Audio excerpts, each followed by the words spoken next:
Halo, ketemu lagi bersama saya Yusuf Arifin Yusuf di channel Yusuf Arifin Yusuf Bisnis. Bagi kalian yang baru pertama kali nonton channel ini bercerita tentang bisnis, saham, dan juga seputar tentang uang.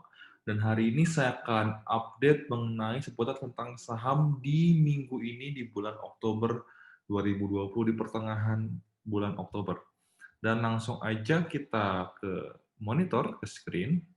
Saya akan share screen di sini. Dan ini adalah penampakan, katanya kurang tepat nih ya, penampakan atau tampilan ya, tampilan daripada IHSG. Nah, ini tampilan daripada IHSG, saya akan kecilkan sedikit tampilan saya supaya lebih enak lihatnya. Dan oke, ini hanya menurut saya pribadi dan saya belum tentu benar karena saya rasa tidak ada yang bisa menjamin 100% untuk masa depan, tapi hanya bisa sekitar memprediksi. Nah, untuk trendline terlebih dahulu, IHSG sebenarnya ini masih di garis trendline yang menuju ke atas sebenarnya, ke arah positif ya. Dan kalau kita lihat garis MA200, kebetulan banget nih kita lihat pas tanggal 28 Agustus mentok di MA200 dan tanggal 15 Oktober hari ini terbentur lagi di MA200-nya, yaitu di ya. Jadi untuk jangka pendeknya saya rasa bakal turun sebentar ya, turun sebentar.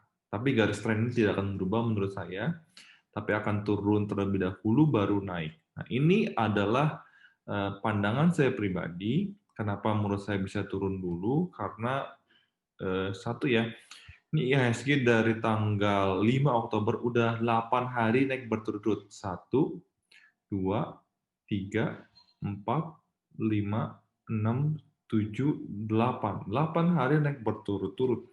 Jadi pertama ya kalau bahasa mungkin berita suka ngomongnya ini udah rawan profit taking ya.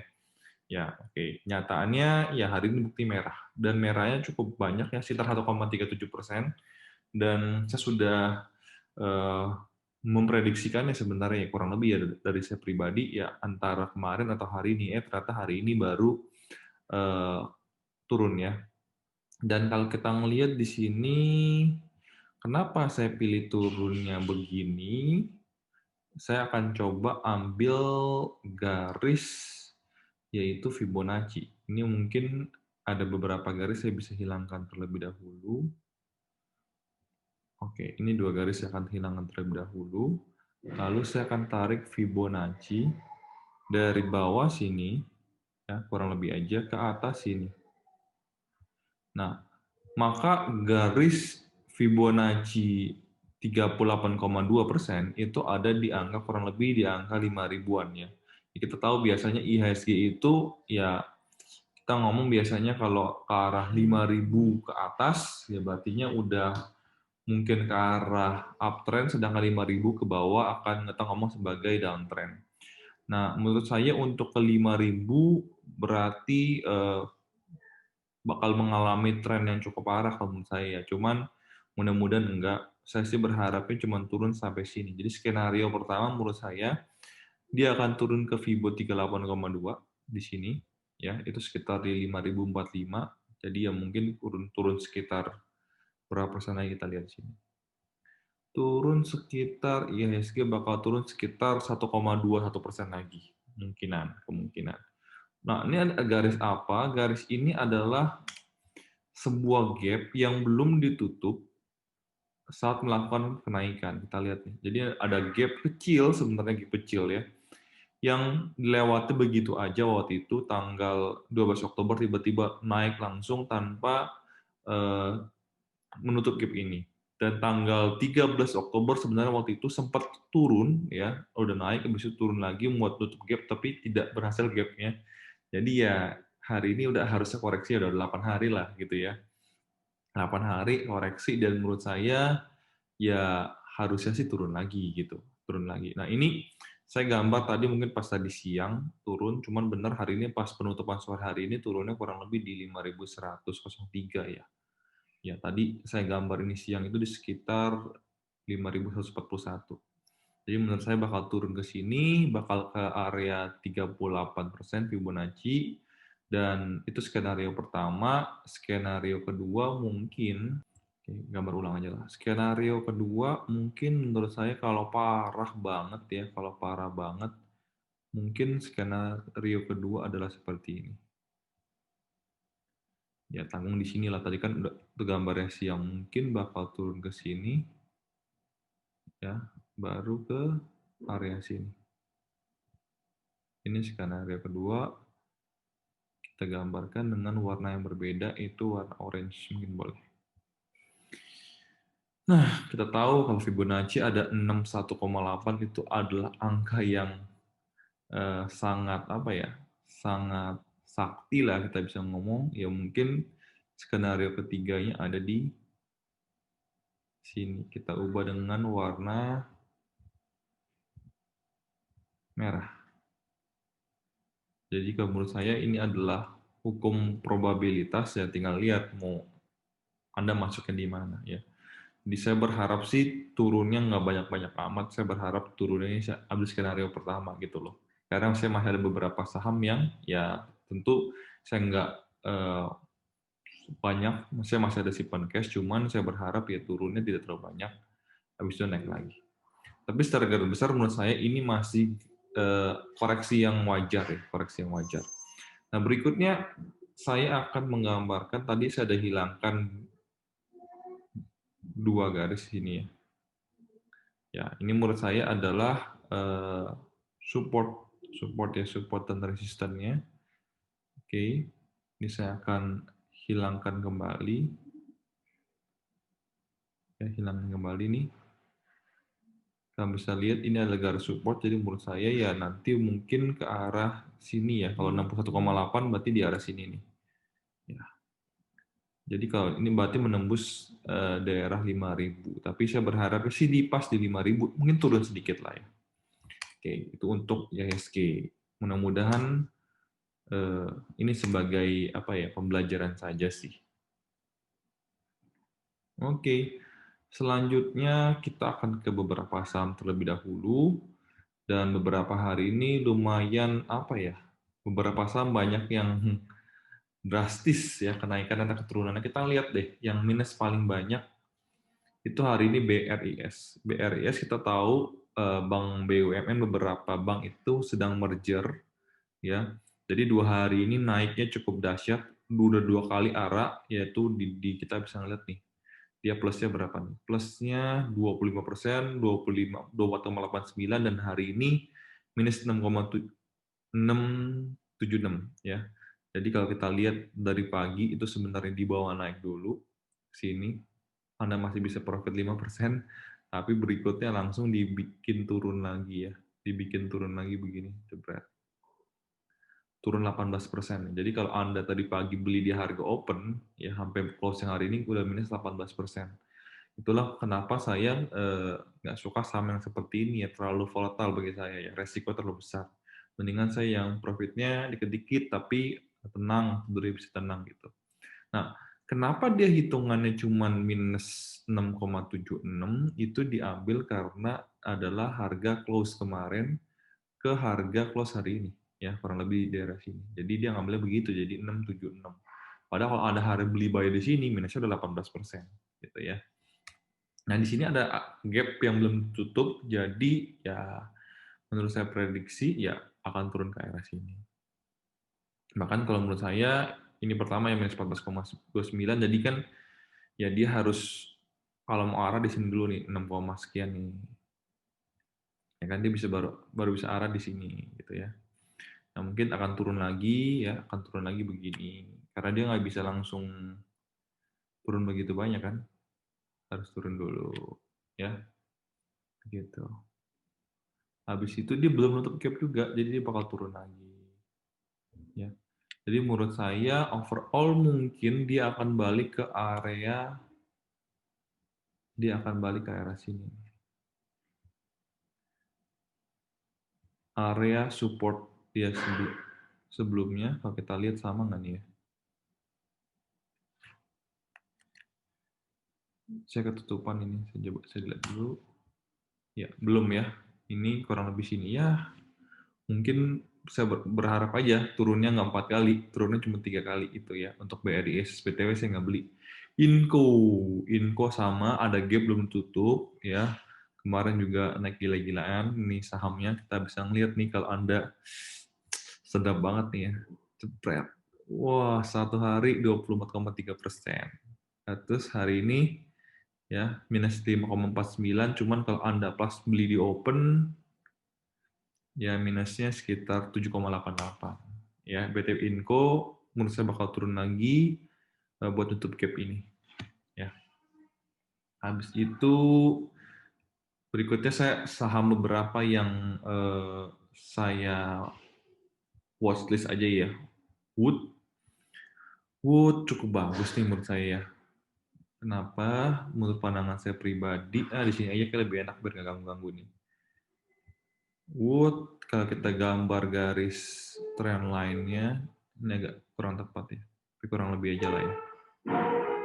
Ya, udah dia menggunakan volume yang cukup besar untuk membreak garis ini untuk melewati daripada trend line ini. Jadi menurut saya Wood tidak akan jatuh banyak-banyak amat menurut saya. Kalau jatuh pun dia akan paling buntutnya doang begini doang gitu. Menurut saya buntutnya doang ya. Karena mungkin ya beberapa hari ke depan IHSG kan akan turun ya. Jadi buntutnya kurang lebih ya seperti itu mungkin akan ada. Ya, tapi ini menurut saya sahamnya mungkin Anda boleh beli di 400 berapa belasan lagi dan berharap naik ke arah 430-an. Itu menurut saya pribadi. BTW saya belum beli lagi dulu. Saya suka favorit nih saham Wood ya. BTW saya juga pernah secara fundamental membahas saham Wood ini ya. Menurut saya potensinya sangat bagus. Berikutnya saham Trin. Tadi sempat mau beli di 232 kalau nggak salah, sempat turun di daerah sini. Dan menurut saya pun sama ya. Kita coba sama-sama gambar garis trendline terlebih dahulu. Jadi ini buat sama-sama belajar aja. Di sini dan di sini. Kurang lebih ya, Mi.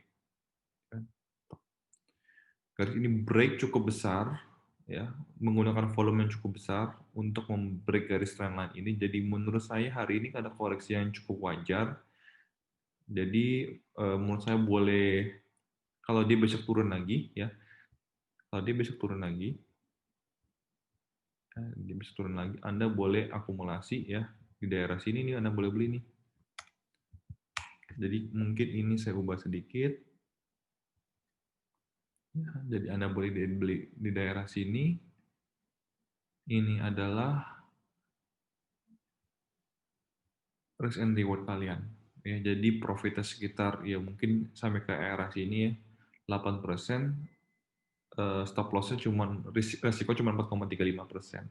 Masih oke menurut saya. Bahkan kalau kita deketin lagi ya kurang lebih ya sama ya. Ini untuk trim. Karena saya sedang tidak mengikuti saham properti jujur. Ya, berikutnya TLKM. TLKM punya pandangan berbeda karena saya sempat melihat beberapa orang punya tarikan garis yang menurut saya nggak ada yang benar dan yang salah tergantung lihat bagaimana ngelihatnya. Kalau tarikan yang ini kita lihat tren yang ini sebenarnya arahnya masih bakal turun lagi karena dia terbentur. Nah kalau misalnya lihat nih harusnya nih dia akan turun lagi begini. Ya, harusnya ke titik support ini gitu. Kalau kita gambar trendline di sini, ya ini garis trendline-nya. Mudah-mudahan dia nggak jebol area ini, ya. Oke. Nah, terus saya ada sempat lihat juga orang lain punya tarik garis yang mungkin analisa yang berbeda ya, buat kalian punya bisa pertimbangan, ya. Dia narik garisnya begini. Nah, kalian bisa lihat nih, ada satu perubahan. Kalau di sini kalau cara tariknya seperti ini, maka kita bisa melihat sebenarnya kemarin itu dia menggunakan volume yang cukup besar untuk melewati garis trendline ini, dan hari ini cuma koreksi kecil. Kalau dengan sudut pandang yang seperti ini, artinya apa? Artinya sekarang timing yang cukup tepat untuk membeli lagi karena dikasih kesempatan untuk koreksi, dan artinya kalau besok koreksi, ya mungkin Anda bisa beli di daerah 2.700-an, ya, karena mungkin profitnya seperti ini, sedangkan resisten cuma seperti ini. Jadi risk to reward-nya 1:1,81, ya. Jadi ini menurut saya kalau sudut pandang seperti ini tentu reward-nya lebih besar, tapi tergantung sih. Jadi menurut saya nggak ada benar mana yang salah, tergantung Anda seperti apa aja ya. Berikutnya saham BBCAD, perbankan ya, perbankan sudah ada gambar juga. Kita lihat sekilas. Menurut saya akan turun, dan tadi saya udah jual juga di 29.300. Sedikit sayang, kenapa? Karena hari ini hari ini hanya tuh di 29.400 ya. Saya jualnya 29.300. Sayang banget, sayang banget. Kemarin juga sebenarnya bisa potensi di 29.500, cuma saya nggak jual. Hari ini baru jual 29.500, ya karena berharap bisa break 30.000 gitu ya. Kenapa saya jual dulu sementara? Karena saya pikir akan turun, dan ini adalah gambaran tadi siang dari pas di sini ya. Tadi siang tuh di 28.250, terus turun hari ini turunnya closingnya di 28.925. Jadi kalau tadi saja sebenarnya saya cukup senang. Kenapa? Karena saya tadi kan 29.300, sekarang 28.925. Ya, ini saya udah menghemat loss saya ya, 1,3% lumayan. Ya BCA harganya mahal lagi ya kan. Nggak mungkin beli satu lot, nggak ada artinya kalau BCA beli satu lot. Ya, satu lot BCA juga lumayan, udah 2 juta lebih kan. Nah, jadi menurut saya ya kalau Coffee Bull 38,2 akan ke 28.500. Jadi saya akan beli pertama, kalau saya pribadi nih ya, belum tentu saya benar. Tapi kalau saya pribadi, saya akan coba beli satu sedikit di daerah sini.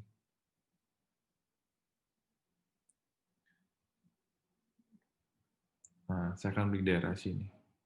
Oke, ini pertama. Kalau jebol daripada itu, saya akan beli di 27.900-an ya. Kurang lebih di daerah situ. Ya, 27.900. Jadi saya akan beli pertama di sini, lalu saya akan beli kedua di sini. Itulah akumulasi beli saya. Yang mudah-mudahan saya masih bisa dapat barangnya lagi, karena waktu saya sempat beli di bawah juga, masih simpen juga. Tapi kita tunggu aja. Berikutnya, apa nih ya? S-Hardware. S-Hardware. Bam. S-Hardware ini memang dia volatilnya cukup tinggi nih. Sekali naik tinggi, sekali turun tinggi. Dia punya range-nya nih. Kita bisa lihat ya range-nya. Itu sekitar 5% per hari loh. Besar banget ya. Dia mainnya besar banget.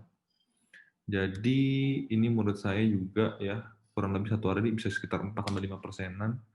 Ya kalau ini adalah daerah support dia, kalau dari gambaran saya pribadi, lalu karena akan turun, ya kemungkinan turunnya ke daerah, maka Anda boleh siap-siap akumulasi di sini. Ya, Anda boleh beli buy di sini, ya, di 1475. Kita lihat aja apakah bisa beli di daerah itu. BBRI deh, perbankan juga satu. BBRI kena resistennya ya di sini, pas di garis resisten ini. So kalau kuat, kalau BRI cukup kuat, maka menurut saya hanya akan sampai sini saja. Kalau cukup kuat. Kalau tidak kuat, so kita akan gambar dia punya Fibonacci di daerah sini. So, kalau tidak kuat, mungkin dia akan turun ke area sini. 3.140-an, Anda boleh beli lagi. Ya. Kalau ke area 3.000, kayaknya agak sulit. Kayaknya agak sulit. Kenapa? Karena berarti IHSG minusnya bakal banyak banget. Menurut saya. Mudah-mudahan aja IHSG nggak seperti itu. BJBR, ya kalian tahu saya punya saham BJBR. Jadi kalau menurut saya ini BJBR di area yang cukup aman, ya dia lagi mencoba garis nembus supportnya, cuman belum jebol hari ini. Jadi kalau menurut saya pribadi, mungkin hanya akan ada ekor-ekornya saja di sini, ya di area 940 atau 930 menurut saya.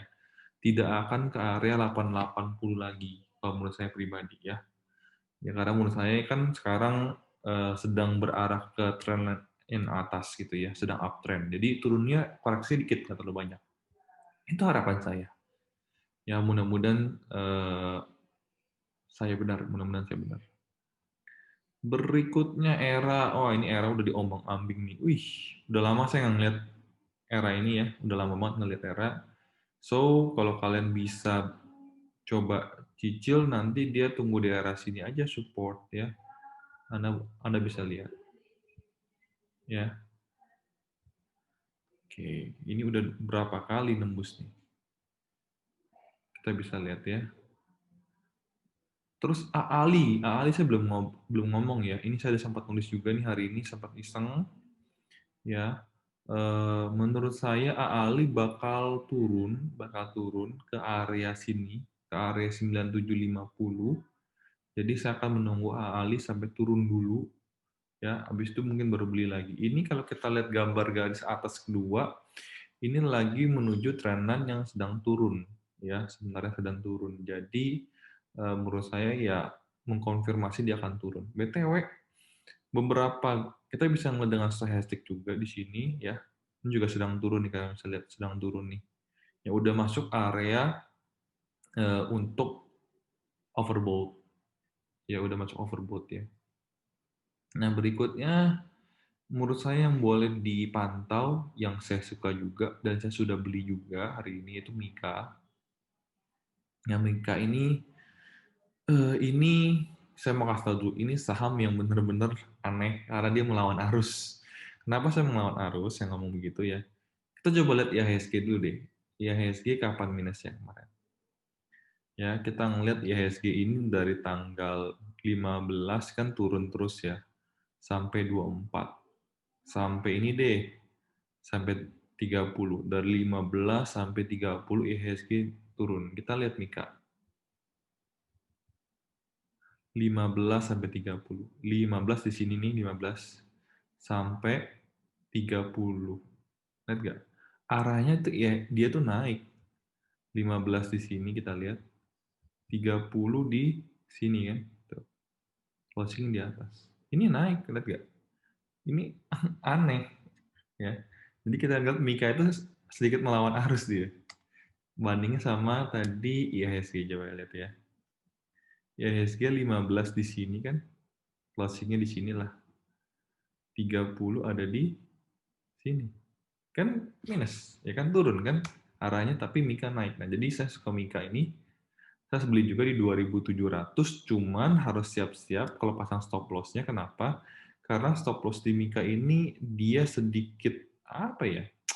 Volatile lumayan ngaco dia nih. Kita bisa lihat aja nih ya. Nih, satu hari pergerakannya itu bisa 12%. Ya, kemarin. Hari ini satu hari pergerakannya bisa di sekitar 7%. Jadi kan harus siap-siap. Kalau misalkan besok IHSG merah dan Mika ikut merah, mungkin dia akan punya buntut yang cukup panjang gitu. Jadi jangan jangan stop loss, kan jangan rendah banget. Kalau saya sekarang pasang stop loss, ya kalau saya sih saya mendingan pasangnya di sini aja. Tanggung 7% nggak apa-apa ya. Karena menurut saya kalau dia udah turun, berarti dia udah bener-bener ya udah berubah trennya ya. Cuman berarti resikonya gede banget, betul. Maka kita mau lihat garis MA-nya nih ya. Tuh. MA 10, MA 20, MA 50, MA 200. Benar-benar semuanya bagus. Kalau dari moving average ya. Jadi menurut saya ini boleh dipertimbangkan nih untuk Mika ya. Paling nggak saya udah beli dulu, untung nggak untung saya nggak tahu, cuman ini adalah harapan saya Dan kalau kita coba menggambarkan garis trennya ya, ini kan area sideway ini kita bisa lihat nih. Area sideway sudah break, dia naik ke atas. So, kalau kita ngeliat begini, trend line-nya harusnya naik nih. Ya, kita lihat. Kalau di sini kita lihat naik, lalu kita lihat di sini juga, ya. Ya, ini kan cuma punya dua pilihan ini doang kan. Nih, di bawah naiknya begini. Ya, jadi harapan saya sih Mika masih berpotensi cukup besar dan bagi saya resikonya cukup kecil. Kenapa? Karena dia baru melewati garis MA 200-nya. Berarti kalau kamu mau dia minus, itu harus minus sampai sini nih. Ya, harus minus sampai situ tuh. Itu kalau misalkan pingin berharap nih kayak melawan arus banget ya. Ya, dia bakal turun. Cuma saya berharap dia naik ya karena saya udah punya sahamnya. Mayor saya sempat beli di 2430 karena waktu saya pikir dia bakal naik terus, cuman ternyata dia nyangkut di tengah. Lalu harapan saya sih mungkin dia turun lagi karena hari udah turun di 2410, cuman turunnya nanggung ya kalau menurut saya. Mendingan turun sekaligus ke area support 2350, 2340 saya beli gitu loh. Habis itu baru naik lagi ke atas. Jadi ini gambaran saya pada sekitar tanggal 8 Oktober dia turun, habis itu naik. Cuma sampai sekarang sih belum turun. Turunnya baru 2410, jadi agak tanggung ya. Kalau mau turun sekaligus ke supportnya. Ya, kalau di sini garis MA 10-nya cukup mendukung buat dia turun, cuman MA 20 yang menahan dia supaya dia nggak turun ya. Cuma kita lihat deh besok gimana. Kalau melihat dari candle-nya sih hari ini garis ini sih hammer ya, dan menutupi seluruh area hijaunya dia, jadi kemungkinan besok turun. Tapi apakah ini masih ada MA 50 di bawah nih, masih ada MA 100 juga di bawah. Jadi menurut saya cukup kuat sih kayaknya Mayora ini. Jadi saya collect dia buat jangka panjang. Dan ini risk to reward-nya menurut saya, kalau kalian bisa beli 2350 itu adalah kesempatan buat kalian beli. Habis itu naik ke atas. Untungnya 7%. Ya. Kapan lagi gitu. Berikutnya apa lagi ya? Hari kita lihat turun banyak apa lagi deh. Turun banyak, turun banyak. Sumarekon, wih, berusaha banget nih. Kena MA 200-nya ya. Kena MA 200-nya, garis trend line-nya juga pas ya. Jadi harusnya dia bakal turun lagi nih, si Sumarekon. Kalau ngeliat begini sih, Sumarekon bakal turun. So, kesempatan buat kalian untuk beli di support di 515 lagi. Cuman saya nggak tahu bisa ke arah sana nggak, karena berarti itu IHSG bakal hancur lagi nih. Cuman memang 2 hari ini sih untuk apa ya?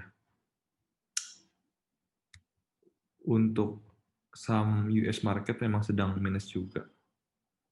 Jadi kalau dia mau turun ya paling tidak boleh buy pertama menurut saya di sini nih.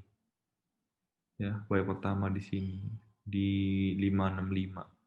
Ya, buy kedua di daerah sini 515. Ya. Kita lihat MA10 spread masih aman banget. MA20 masih aman. MA50 boys. MA mirip-mirip memang dari daerah situ semua. Tadi kita sempat gambar kan di sini. Set, set, ya. Ini pas kurang lebih ya di 50% tuh di daerah MA10-nya di harga 585 tadi ya. Oke, itu untuk Sumarekon saya nggak punya juga sih. Jadi bagi saya yang punya cash, kesempatan ini buat kalian nanti simpen uangnya. BMRI BTW ini koreksi cukup banyak, cuman menurut saya kalau turun pun akan ke daerah supportnya di sini. Mudah-mudahan saya benar supaya tidak banyak Ya, kalau kita melihat sebenarnya ini kayak ada head and shoulder-nya di sini.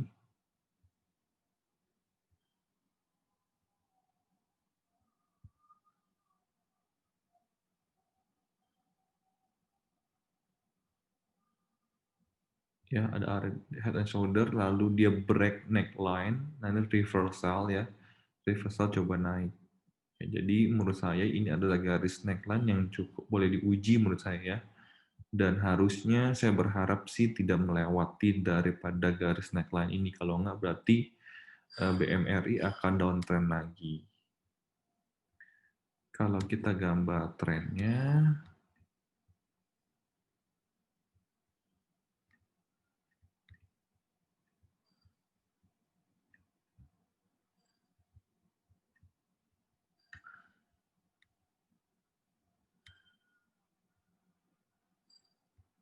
oke, kurang lebih seperti ini. Ya, jadi saya berharap tidak turun lagi karena sayang banget nih. Mudah-mudahan ya kasihan kan kalau pada nyangkut semua kan, mendingan kita berharap ISG ke arah positif gitu ya. Tapi jangan lupa simpen terus cash kalian supaya bisa beli harga di bawah. Oke. Mungkin beberapa itu aja ulasan saya untuk beberapa saham yang saya punya. Terakhir PTBA. PTBA. Oke, ya ini ringkasan saya. Saya coba hapus dulu.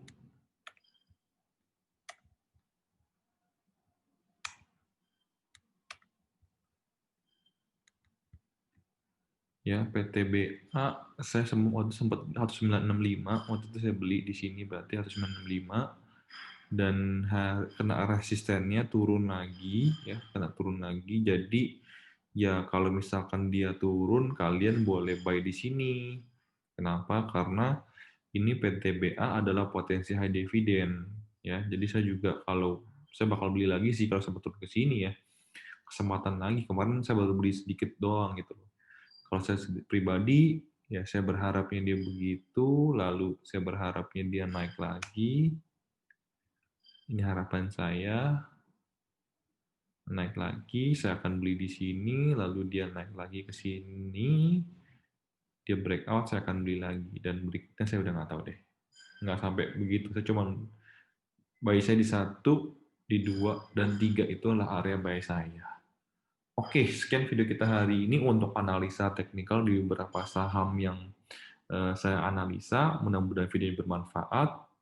Dan apabila kalian suka video ini, silakan support saya dengan tekan tombol subscribe dan loncengnya tekan agar apabila saya keluar video baru, kalian langsung bisa ternotifikasi.